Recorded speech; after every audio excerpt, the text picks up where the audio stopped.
नमस्कार भयरसिकांनो. भयसम्राट नारायण धारप हे नाव सर्वांना परिचयाचे असेल. भय म्हणजे नारायण धारप हे समीकरण झाले आहे. म्हणून आम्ही तुमच्यासाठी एक अभिनव उपक्रम घेऊन आलो आहोत. श्री नारायण धारप यांचे रहस्यमय साहित्य दर्जेदार ऑडिओ स्वरूपात प्रकाशित केल्यामुळे जे आर्थिकदृष्ट्या कमकुवत आहेत आणि पुस्तके विकत घेऊ शकत नाही, जे अशिक्षित आहेत आणि ज्यांना डोळ्यांनी दिसत नाही, त्यांच्यासाठी ही कादंबरी विनामूल्य ऑडिओ स्वरूपात बनवण्याची संमती त्यांचे सुपुत्र डॉक्टर श्री शिरीष धारप यांनी दिली. त्याबद्दल मनापासून त्यांचे आभार. या कादंबरीचे सर्व मालकी हक्क लेखक व प्रकाशक यांच्याकडे सुरक्षित आहेत व घोर मैफिल चॅनल या साहित्याच्या मालकीचा कोणताही दावा करत नाही.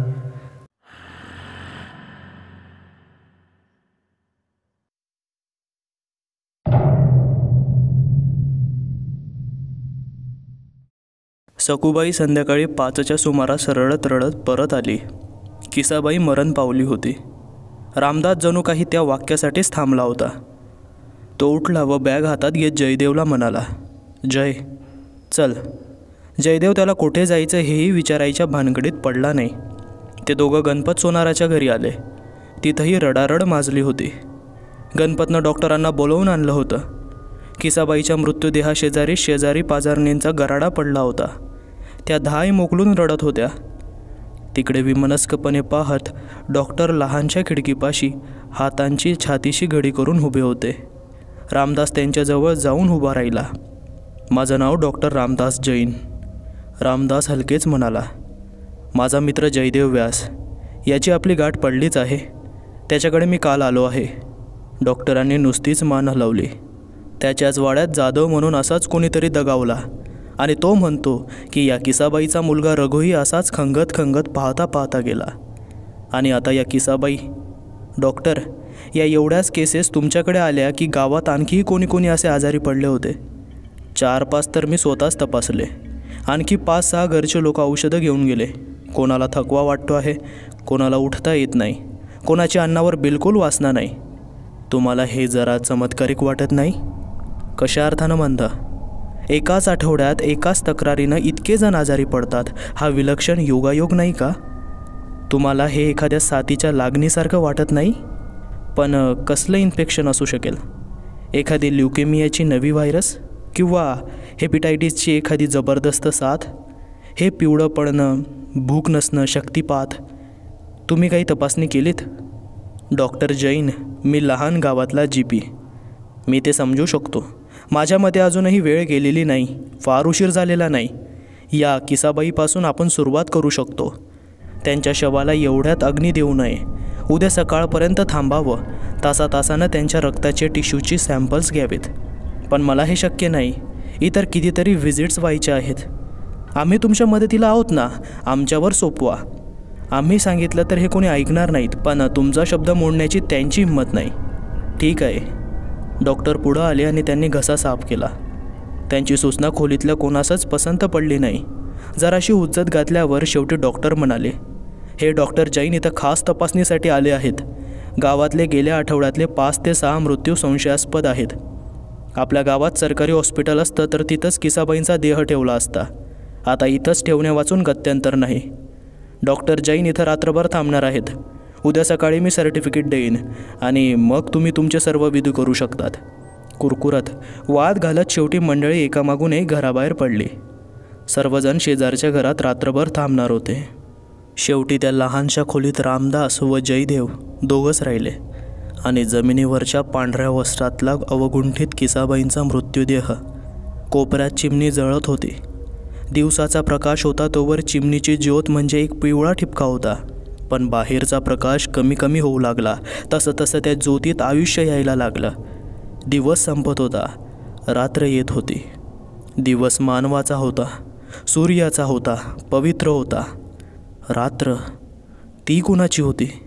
10व्यांदा तरी जयदेव मनगटावरच्या घड्याळाकडे पाहत होता. कशाला सारखा सारखा घड्याळाकडे पाहतोस?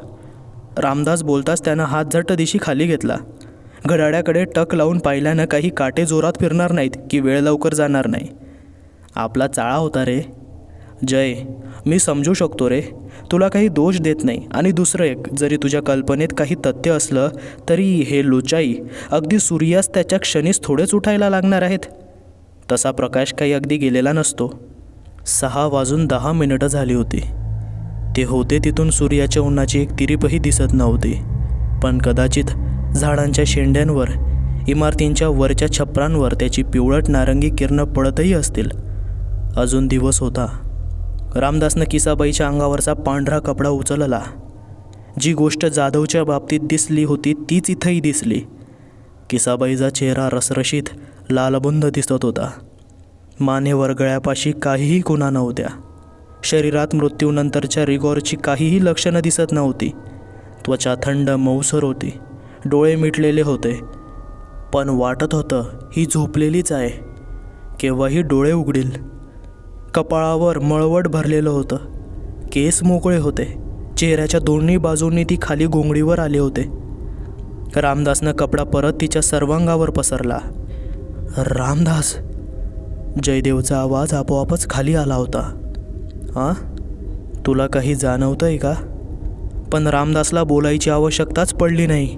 खोलीच्या वातावरणात काहीतरी बदल होत होता. अर्धप्रकाशात खोलीत काहीतरी जमत होतं. झंझावाती वादळाच्या आधी हवा जशी जळ आणि भारलेली होते तशी खोलीतही हवा झाली होती. जयदेवचा घसा कोरडा पडला होता. बोलण्याआधी त्याला ओठ ओले करावे लागले.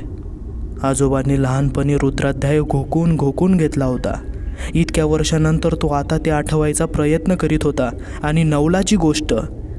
आतून कोणीतरी प्रेरणा दिल्यासारखे शब्द अलगद त्याच्या ओठातून यायला लागले. पण एखाद्या खोल डोहात एक एक दगड पडावा, दृष्टी आळ व्हावा तसे ते शब्द त्या खोलीतल्या भारलेल्या अवकाशात पडत होते. खून न ठेवता गडप होत होते. श्वास घेणं कठीण जात होतं. सर्व शरीरावर शहाऱ्यांमागून शहारे उठत होते. हातावरचे मानेजवळचे केस शहारून ताठ उभे राहिले होते. किसाबाईच्या अंगावर पंघरलेला पांढरा कपडा हलायला लागला होता. एक हात एकदम कपड्याखालून बाहेर आला. हवेत वेडावाकडा हलायला लागला. गॉड गॉड, बापरे बापरे. रामदास पांढऱ्याफेक चेहऱ्याने समोर पाहत होता. पांढऱ्या कपड्याखालून एक अडखळता, चाचरता, खरखरता आवाज आला. रघु. जयदेवची जीभ टाळ्याला चिकटली होती. हालचाल, विचार सर्व गोठलं होतं. पांढऱ्या कपड्याखाली झाकलेलं ते शव घोंगडीवर उठून बसत होतं. रघु, कुठं आहेस रे माझ्या राजा? तिच्या डोक्यावरून कपडा सरकला. घड्याघड्यांनी तिच्या मांडीवर पडला. खोलीत तीच काही एकमेव हालचाल नव्हती. अंधारलेल्या खोलीच्या काळोख्या कोपऱ्या कोपऱ्यातून सावल्या सरकत होत्या, जमा होत होत्या. किसाबाईचा चेहरा म्हणजे एक पांढरा फेक लंबगोल होता. त्या पांढऱ्या चेहऱ्यात तिचे डोळे म्हणजे 2 काळी छिद्र होती. तिची नजर त्यांच्यावर गेली आणि तिचा जबडा एकदम एखाद्या जनावरासारखा पिस्कारत वाचला. चिमणीचा पिवळा प्रकाश तिच्या लांब सुळांवरून चमकत गेला. दोन्ही हात पुढं टेकून ती गुडघ्यांवर उठून बसली. किसाबाई, बिलकुल हलू नका, रामदास म्हणाला. आहात तशा बसून राहा. उत्तरादाखल तिच्या घशातून जनावरासारखा एक आवाज आला. ती कशीबशी उभी राहिली. लटपट त्या पावलांवर त्याच्या रोखानं निघाली. जयदेवनं डोळ्यांच्या त्या काळ्या विवरात एकच नजर टाकली. दुसऱ्या क्षणी आपली नजर हिसकावून फिरकवली. ती काळी विवरं लाल तंतूंच्या जाळ्यांनी मढवलेली होती. एकदा नजर त्या जाळ्यात अडकली की नजरेमागं माणूसही आत खेचला जाईल. त्या काळ्या अर्कात स्वखुशीने बुडून जाईल. रामदास, तिच्या डोळ्यात पाहू नको, जयदेव ओरडला. आणि हे सर्व होत असताना ते दोघं तिच्यापासून पावला पावलानं मागं सरकत होते. अशा अभद्र आकाराला ती मनाची अगदी स्वाभाविक प्रतिक्रिया होती. जय, तुझी ती जपमाळ, ते तीर्थ, रामदास घोगऱ्या आवाजात म्हणाला. आणि जयदेव ते जवळजवळ विसरलाच होता. त्यानं खिशातून जपमाळ काढली. ती साधी रुद्राक्षांनी पोवळी होती, पण आता निळसर प्रकाशानं लवलवत होती. इतका प्रखर प्रकाश की त्याला माळेकडे सरळ पाहतासुद्धा येत नव्हतं. ती माळ पाहता क्षणी किसाबाईंच्या तोंडून एक फिसकारल्यासारखा आवाज आला आणि तिनं आपले हात तोंडासमोर आणले. तिच्या चेहऱ्यावरचे अवयव किड्यांसारखे, अळ्यांसारखे वाटत होते. तिनं लटपटत्या पायांवर एक पाऊल मागं घेतलं. रामदास ओरडला. वाह, ते लागू पडतंय. बरोबर. जयदेव पावला पावलानं पुढं सरकत होता. लखलखती माळ पुढं धरली होती. किसाबाईने एका पंजाची आकडी केली आणि मध्येच त्या माळेवर एक फटका मारला. पण त्याआधीच जयदेवनं ती खाली घातली आणि तिच्या दुसऱ्या हाताखालून ती तिच्या तोंडाजवळ नेली. तिच्या घशातून एक विव्हळती दीर्घ किंचाळी निघाली. किसाबाई पावला पावलानं मागं सरकत होती. जयदेव पुढं पुढं येत होता. मागच ती घोंगडी होती जिच्यावरून किसाबाईचा मृत्यूदेह या अघोरी चेतनेनं लवलवत उठला होता. कधीही न पुसली जाणारी महाभयानक आठवण. ती नाखुशीनं इंचानं मागं सरत होती. तिची नजर एकदा त्या माळेवर आणि एकदा जयदेवच्या गळ्यावर सारखी आलटून पालटून जात होती. तिच्या घशातून निघणारे आवाज पशूचेच होते, फिसफिसणारे, गुरगुरणारे आणि केकाटणारे. जयदेवला पुरं माहिती होतं, त्याच्या हातात ही पवित्र तेजानं लखलखणारी माळ नसती तर तिनं एका झेपेत दातांनी त्याचा गळा पकडून फाडला असता आणि शिरेतून वाहणारं रक्त ती घटाघटा प्यायली असती. रामदास त्या दोघांपासून दूर झाला होता आणि खोलीच्या भिंतीला लागून सरकत सरकत किसाबाईच्या मागे येत होता. तिचं इतर कशाकडेही लक्ष नव्हतं, फक्त त्या माळेकडे भीतियुक्त नजर आणि जयदेवच्या मानेकडे वखवकलेली नजर. किसाबाई रामदासच्या आवाक्यात येताच एक मोठी आरोळी मारून त्यानं पुढं झेप घेतली आणि दोन्ही हात तिच्या भोवतालून आणून तिला घट्ट धरली. एक आर्त किंकाळी फोडून ती रामदासच्या हातामध्ये एखाद्या चित्यासारखी फिरली. रामदासच्या नखाने तिची त्वचा ओरखडली गेली. कातडी फाटली, पण आतून काहीही बाहेर आलं नाही, नुसती कोरडी जखम. आणि मग तिनं रामदासला उचलून अक्षरशः फेकलं. तो खोलीच्या कोपऱ्यात कडमडत पडला. त्याच्या भाराखाली एका लाकडाचं खोक करकरत मोडलं आणि लागोलाग ती त्याच्यावर धावून गेली. हातपाय एखाद्या खेकड्यासारखे वेडेवाकडे हलवत ती त्याच्यावर झेपावून गेली. हातानं तिनं त्याच्या गळ्याभोवती पकड घेतली. रामदास ओरडला, किंचाळला, संपूर्ण हतबल निराश झालेली किंचाळी. जयदेवच्या हातापायांभोवती आवळलेल्या निष्क्रियतेच्या बेड्या अखेर गळून पडल्या. तो पुढं धावला. जवळ जाताच त्याला किसाबाईच्या श्वासाची घरघर आणि त्याचबरोबर मिटक्या मारत घोट घेतल्याचा गुन्हास्पद आवाज कानावर आला. त्यानं तिच्या पोलक्याचा गळा पकडून तिला मागं आणि वर खेचली. क्षणभर तो ती माळ विसरला होता. तिची मान झटक्यात वळून त्याच्याकडे फिरवली. तिचे डोळे मोठे झाले होते, लखलखत होते. ओठांवर आणि हनुवटीवर रक्ताचे लाल डाग होते, ओले. तिच्या श्वासाचा दुर्गंधीयुक्त ओकारी आणणारा भपकारा त्याच्यावर आला. तिची वळवळती जीभ ओठांवरून दातांवरून फिरत होती. तिच्या हातात जबरदस्त अमानवी शक्ती होती. तिनं त्याला खस्स दिशी जवळ ओढलं. अगदी शेवटच्या क्षणी त्यानं माळ वर आणली. लखलखती माळ तिच्या हनुवटीला लागली. हनुवटीमधून आरपार वर गेली. क्षणमात्र लखलखत्या प्रकाशाचा डोळे दिपवणारा झगझगाट झाला. मांस जळल्याचा गरम घसा खवखवणारा वास आला. तिची यावेळची किंकाळी वेदनेनं भरलेली, शेवटच्या आकांताची होती. तिनं स्वतःला मागं झोकून दिलं. तिचा पाय कशात तरी अडकला. ती जमिनीवर वेडीवाकडी पडली.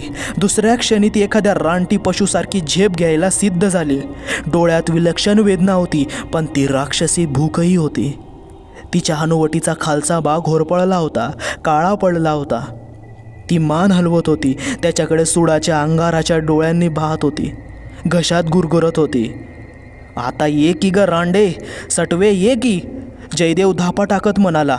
माड पुढं करीत तो सरसावून पुढं आला. ती मागं मागं सरत होती, भिंतीकडे सरकत होती. तिची पाठ भिंतीला लागली की तो ती माळ तिच्या चेहऱ्यातून आरपार घुसवणार होता.